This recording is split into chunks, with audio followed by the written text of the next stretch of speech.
कोल्हापूरमध्ये राजकीय पक्षांकडून सभासद नोंदणी करता विविध संकल्पना या आखल्या जात आहेत। अजितदादांच्या राष्ट्रवादी पक्षाकडून सभासद नोंदणी अभियानाकरता कोल्हापूरमध्ये 25 पिंक कलरच्या कार तयार करण्यात आलेल्या आहेत। अजित पर्व लिहिलेल्या या गाड्यांवर अजित पवारांसह मंत्री हसन मुश्रीफ, सुनील तटकरे, प्रफुल्ल पटेल या नेत्यांचे फोटो लावण्यात आले आहेत। राष्ट्रवादी काँग्रेसचे जिल्हाध्यक्ष बाबासाहेब पाटील असुर्लेकर यांच्या संकल्पनेतून या गाड्या साकारण्यात आल्या आहेत।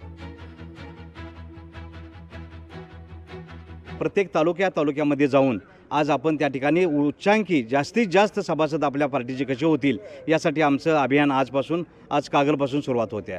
खरोखर मला सांगायला हरकत नाही, एकच वादा आणि अजितदादा म्हणून आज राज्य आपल्या दादांच्याकडे पाहते, म्हणून हे दादांचं अजित पर्व हे गुलाबी पर्व व्हावं। राष्ट्रवादी काँग्रेस पार्टीचे संपूर्ण कार्यकर्ते कामाला लागलेले आहेत आणि उच्चांकी या कोल्हापूर जिल्ह्यातून या ठिकाणी सभासद होतील यामध्ये तिळमात्र शंका नाही। निश्चितपणे महाराष्ट्रामध्ये कोल्हापूर जिल्ह्याचेच जास्तीत जास्त सभासद होतील आदरणीय मुश्रीफ साहेबांच्या नेतृत्वाखाली, अशी मला खात्री वाटते। लोकशाही मराठी ऐका, पहा, जागरूक रहा।